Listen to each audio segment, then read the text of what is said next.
Welcome to My Colombia Stories. This one's different, it's quiet, it's honest, and it's going to make you think about what really matters. This comes from a man who almost didn't write in because the shame was too heavy to carry alone. This is Dale, 64 years old, retired electrician from Kentucky. He went to Medellin looking for peace and found something he thought was love. He built a house, he trusted someone, and he lost almost everything. But unlike most stories, this one has an ending that matters. Subscribe and hit that like button. Dale's honesty about what happened will stay with you long after this story ends. Here's his letter. I don't really know how to start this. I've typed it out twice and deleted it because it feels like standing naked in front of strangers. I'm not proud of what happened to me in Colombia, and I'm even less proud that I let it get as far as it did.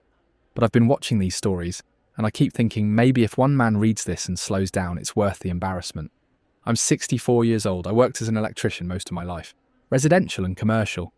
I'm not dumb, but I'm not clever either, especially with money. I've been divorced once. It wasn't dramatic, we just drifted apart over the years. After I retired, the house felt too quiet, too still. I didn't want to die in front of a TV, wondering where the years went. I'm back in Kentucky now, living with my daughter and her husband. I sleep in their guest room, help where I can. Try not to get in the way. I'm grateful more than I can put into words. Every night before I go to bed, I thank God for giving me kids who didn't shut the door when I showed up with nothing but a duffel bag and a lot of shame. 2 years ago, I was sitting on a bench in Medellin, under an awning trying to stay dry while it rained, counting coins to see if I could afford something to eat. That's the part I still have trouble admitting out loud. I went from thinking I was starting a new life to wondering how I'd messed up so badly. I didn't go to Colombia chasing trouble. Didn't think I was special. I just thought I'd earned a little peace after 40 years of work. Looking back now, I can see how many warnings I ignored and how many dumb choices I explained away because I wanted something to work. This isn't a revenge story. It's not meant to scare anyone. It's just the truth. As uncomfortable as that is to write. I wasn't one of those guys with a big pension or fat investment account. Truth is, I'd never been good with money. I lived like most working folks, paycheck to paycheck, fixing one thing just as another broke. By the time I hit 62, I'd managed to save around $110,000. That was it. Between selling my truck, cashing out what little I had in a 401k, and getting a few bucks from selling my tools, I had just enough to maybe buy myself a few quiet years somewhere warmer. America felt cold. Not just the weather, but everything. After the divorce, I didn't have much family around except for my daughter, Sarah. We hadn't talked much in years. My fault mostly. I've been through some health stuff, blood pressure, knees giving out, the usual wear from decades on ladders and crawling through attics. And I started thinking if I've got any good years left, I don't want to spend them in a recliner watching reruns. Colombia started popping up everywhere. YouTube videos, Facebook groups, blog posts from guys saying how they were living on $1,200 a month. It all sounded too good to be true. A guy I used to work with had moved to Medellin and kept posting pictures of mountains and cheap food and smiling people. He messaged me once and said, "Dale, if you're thinking about it, just do it. You'll never regret it." He was half right. I picked Medellin because it looked modern, safe, not some tiny village. I figured if I was going to jump, I wanted to do it where there were hospitals and English speakers and taxis. I booked a one-way flight, packed 2 bags, left a note for the neighbour to watch the house, and flew out in March with all my savings and a brain full of hope. Landing in Medellin felt like stepping into another world. The air was warm but not heavy. Mountains on every side. The city looked clean, modern. People smiled at me for no reason. It felt like I'd stepped into a second life. A do-over. I rented a small apartment in El Poblado. Nothing fancy, but the air conditioning worked and the landlord spoke some English. For the first few weeks, I just wandered. Ate empanadas for breakfast, took walks in the parks, watched life move around me. I didn't drink much, didn't party. I wasn't chasing anything, at least not yet. I met Carolina on a Thursday night. I wasn't even supposed to be out. I'd spent the day walking around Parque Lleras. My feet were tired. I ducked into this little restaurant with outdoor seating, not a bar exactly. More like a family place with tables and music playing. Carolina was working there, 22 years old, from a small town outside Medellin. She spoke better English than most, didn't put on a fake voice. She asked where I was from, how long I'd been in Colombia. She wasn't pushy. In fact, she almost seemed shy. I ordered a beer and some food. She brought it out and we talked for a bit. She asked about my life, my work, my family. She wasn't just going through the motions. Or maybe she was and I was too lonely to see it. But I'll be honest, I liked the attention. After years of being invisible, it felt good to have someone look at me like I mattered. When I got up to leave, she walked me to the door and thanked me for being nice. I don't know why I said it, but I turned and asked, "Would you want to have coffee sometime?" She looked surprised. Then she smiled. Soft, a little unsure, and said, "Maybe if you come back tomorrow." I did. For the next week, I went back every night. We'd sit at the same table after her shift. Sometimes she was tired, sometimes distracted. But when she looked at me, I felt like someone again. We didn't talk about money. Not directly. But one night she mentioned that working at the restaurant didn't pay much, that she sent money home to her mother every month, that she wished she could study or do something different. That's when I made the offer. I told her I could help, give her some money every month, not for anything specific, just so she wouldn't have to work so much. I said it like I was doing her a favour, like it was charity. Truth is, I was paying for her time, and I think deep down we both knew it. She said yes, just like that. And 2 weeks later, Carolina moved into my apartment. That was the beginning. And without knowing it yet, the beginning of the end. The first few weeks living with Carolina felt like something out of a dream. She brought this strange kind of peace to the apartment. She cleaned without being asked, made coffee in the morning, cooked simple meals that actually tasted good once I got used to them. She called me Dale, not baby, not honey, just Dale. And she said it softly, like she meant it. I'd never lived with a woman that young, or hell any woman since my ex-wife left 20 years ago. Carolina was different. She wasn't loud, she wasn't dramatic, she didn't nag. She didn't even ask for much. At least not at first. I took her to the mall a few times, bought her a phone, a necklace. She didn't beg for them. She'd just look at something, then glance away like she was trying to be polite. That look worked better than begging ever could. But it wasn't all fake. Some of it, I'm sure, was real. There were moments when she'd fall asleep on the couch while we watched movies. She'd tell me she felt safe with me, that I was calm, not like young Colombian guys who just wanted to party. One afternoon we were eating lunch and she said, "You are like my safe home." That line stuck with me. Later that week she brought up the idea of building something together. Not a business, but a house, a place for us. Something small, she said. Her mother had land just outside Medellin, near a town called Guatapé. It was quiet, peaceful. A place to settle down, she said. We're not young forever. Better build something while we still can. I nodded because that's what I'd always wanted. A little house with someone who cared if I came home at night. The next morning she showed me a rough plan drawn on paper. 2 bedrooms, open kitchen, maybe a garden. I asked how much it would cost. She said not too much. We build simple. You and me. I didn't press for details. I didn't ask about the land title or permits. I just imagined sitting on a porch with her, drinking coffee, listening to birds instead of traffic. That's how it happens. Not all at once. Just a little nudge here, a soft smile there, until suddenly you're standing in a dirt lot with your wallet open and your common sense packed away somewhere you forgot to check. At first it was just talk, then one afternoon she showed up with a piece of paper, numbers written in Spanish. She said it was a quote from a builder her uncle knew. She translated as best she could, telling me we could build something simple on her mother's land for about 40 million pesos. Around $12,000. I still had close to 100,000 in savings. I figured I could swing it and still have plenty left. I told myself this was responsible. Logical even. Of course, that number didn't stay where it was for long. Every couple weeks there was another issue. The roof needed stronger materials. Wiring had to be upgraded. Prices for cement had jumped. Someone needed to be paid early to keep things moving. Carolina always looked concerned when she brought it up, like she hated having to ask. I didn't want to be the man who crushed her dream, so I kept paying. A little here, a little there. I wired money from my US account, withdrew bundles of pesos at a time. Kept telling myself it would all be worth it once we were settled. When I finally went out to the site, I remember standing there, watching guys pour concrete under the afternoon sun. The frame of the house was halfway done. Just walls with no roof yet. And I remember thinking, this doesn't look like $12,000. But I didn't say anything. I didn't want to ruin the moment. Carolina was smiling, pointing at where our bed would go. Her mother waved from the small house next door. I smiled too. like a man who believed every bit of it. The house eventually came together. 1 floor, 2 small bedrooms, open kitchen, bathroom, a little porch where she'd planted flowers. It wasn't luxury, but it looked all right. By the end of it all, once the furniture was bought and Carolina had her new motorcycle parked out front, I'd put in over $70,000. That was most of what I had left. And Carolina said the land was in her mother's name anyway. No worry, she told me. This your home too. I never leave. And I wanted to believe her so badly. I did. Things were good for a while. Or maybe I just wanted them to be.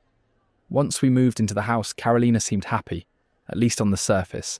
She decorated with little things from the local market, hung pictures on the walls, started planting herbs in pots out back. I'd sit on the porch in the evenings with a cold drink, listening to dogs bark in the distance, watching her water the plants. It felt quiet, peaceful, like maybe I hadn't screwed it all up. But after a couple months, things started to shift. Carolina became harder to reach. She was on her phone, constantly, texting in Spanish and hiding the screen when I walked by. She started going into Medellin more, saying she needed to help her sister or run errands.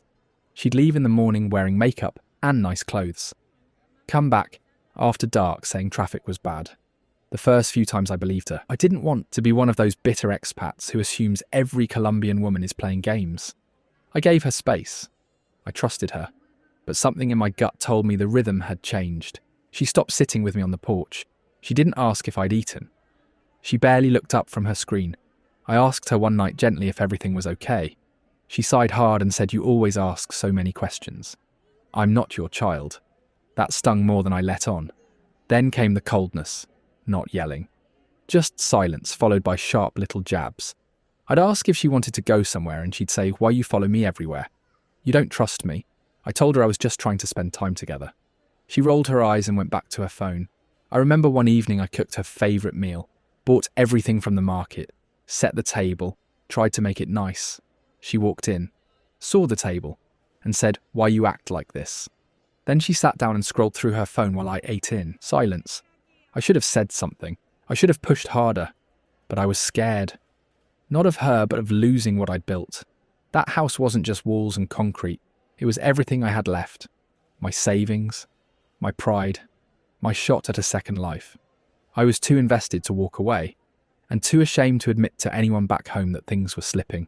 When I checked my bank account around that time, I felt my stomach drop. Between the house and Carolina's expenses and the general cost of staying afloat, I had less than $25,000 left. No steady income, no visa plan, no ownership of the land I was living on, and no idea what I'd do if she left. It happened on a Monday. I'd gone into Medellin to pick up a refill on my blood pressure meds. The pharmacy was busy and it took longer than I expected. By the time I got back, the gate to the house was wide open. At first I thought maybe Carolina forgot to close it, or her mother had come by. But when I stepped, inside the silence hit me like a punch. Her shoes were gone. So were her clothes. The shelves where she kept her things. All empty. Even the potted herbs out back were knocked over like someone left in a hurry and didn't care about cleaning up. I called her once. No answer. Called again, straight to voicemail. I opened WhatsApp and saw I'd been blocked. Just like that. I stood there in the middle of that house, the one I'd paid for. Our house, the one she said we'd grow old in, and I felt like a ghost. I didn't even sit down, I just wandered from room to room like I was looking for a clue. There was nothing. No note, no warning. Just empty space where her life used to be. The next morning I went to her mother's place next door. Her mother wouldn't meet my eyes. She just shook her head and said, "Carolina not here." I asked where she went. She mumbled something about her cousin in Cali, then closed the door without another word. That night I got a message. Not a call, just a message on Facebook from Carolina. "I'm sorry. I'm not ready. You are good, man, but I need to find myself. Please don't hate me." That was it. No explanation, no mention of the house. No offer to come back and talk, just a soft little goodbye like it had all been temporary from the start. I spent the next 2 days in that house alone. I didn't eat, barely slept. I kept checking my phone like she'd message again. She didn't. Eventually I walked to the local police station. I had no plan, just desperation. I showed them the message, told them what happened. The officer laughed. "Not crime," he said. "You give her money, yes. She not steal. You just unlucky." That's the word he used. Unlucky. I wanted to argue. I wanted to scream. But instead I just nodded. He handed me back my phone, already looking past me to the next person in line. When I got back to the house, I sat on the floor for a long time. No furniture left. No food in the fridge. Just a few bags of my clothes and a mattress I didn't have the energy to move. That night, I packed a backpack, locked the front door, left the key under a flower pot. I never stepped foot in that house again. I still had little money left when I left the house. Maybe 20,000 or so. One account was local. One was back home in Kentucky. I figured I'd go back to Medellin, rent a cheap place. Lay low while I figured things out. Maybe I'd get a proper visa sorted. Maybe I'd find a way to start over. But then the transfer didn't go through. I'd tried wiring money from my US account into my Colombian one. Just $1,000 to make sure it still worked. The next morning I checked the app and nothing had arrived. I logged into my American account and there it was. A red warning banner. Account temporarily frozen due to suspicious activity. Please verify your identity. I tried logging in again. No luck. I called the bank. Got stuck in automated menus. The only way to unlock the account, they said, was to confirm my identity using the phone number on file. A number tied to my old phone, which hadn't worked since I left Kentucky. I tried explaining I was overseas. They didn't care. For 2 weeks I called, emailed, waited on hold. Every time the answer was the same. We're sorry, but without verification we can't grant access. I might as well have been dead to them. Meanwhile, my Colombian account was nearly empty. Just a couple million pesos. I had no income, no work permit, nowhere left to turn. First I found a cheap hostel near El Poblado. Shared bathroom, bunk beds. I told myself it was temporary, but the days dragged on and the money dried up faster than I thought. Between rent and food and trying to keep my visa valid, the cushion I had left vanished. Eventually I couldn't afford even the hostel. That's when I started sleeping wherever I could. Sometimes behind closed shops, sometimes under bridges. Using my backpack as a pillow, I kept clean as best I could. Washing up in mall bathrooms. Using paper towels from stores. I still had a button-down shirt that wasn't too wrinkled. I made myself look presentable. Pride's a hard thing to kill. To survive, I started offering help to anyone who'd listen. English lessons, handyman work. I stood near cafes with a cardboard sign I wrote in marker. English tutor, electrician, cheap rates. Most people ignored me. A few stopped. One Colombian kid paid me 50,000 pesos to help him with his English homework. A street vendor let me fix his broken speaker.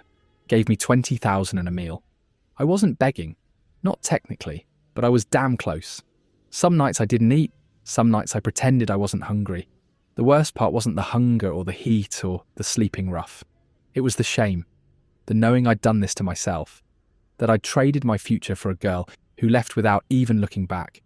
I kept telling myself I'd figure it out, that I'd unlock the account, get back on my feet. But deep down I wasn't so sure. I was just trying not to disappear. I still don't know what made me check that old email account. It was something I'd set up years ago for random things. I hadn't logged into it in months. But one night after another long day of wandering, I sat down under an awning and connected to a cafe's Wi-Fi. It was past midnight. My phone was at 8%. I opened the email app and saw her name. My daughter, Sarah. Dad, are you okay? We haven't heard from you in weeks. Please message me. We're worried. If you're in trouble, just say the word. I'll get you home. I just stared at the screen. I didn't cry. Not then. I just felt this deep, slow ache rise up in my chest. Like someone had loosened a valve that had been sealed shut for months. I'd been carrying so much shame. So much stubborn pride. And there it was. Unconditional love in 12 short sentences. I thought about not replying. I really did. But my fingers moved on their own. I messed up. I'm not okay, I want to come home. She responded within the hour. Say no more, we'll figure the rest out. I'll get the ticket. 2 days later, I was on a plane. She'd sent the funds through Western Union. I booked the cheapest flight with a layover in Panama. I had one backpack. No souvenirs. No proof I'd ever lived in that house. No pictures with Carolina. Just the clothes on my back and a heart full of regret. I slept most of the flight. Not because I was comfortable, but because it was the first time in months I didn't feel like I had to stay alert to survive. When I landed in Louisville, Sarah was waiting. She didn't say I told you so.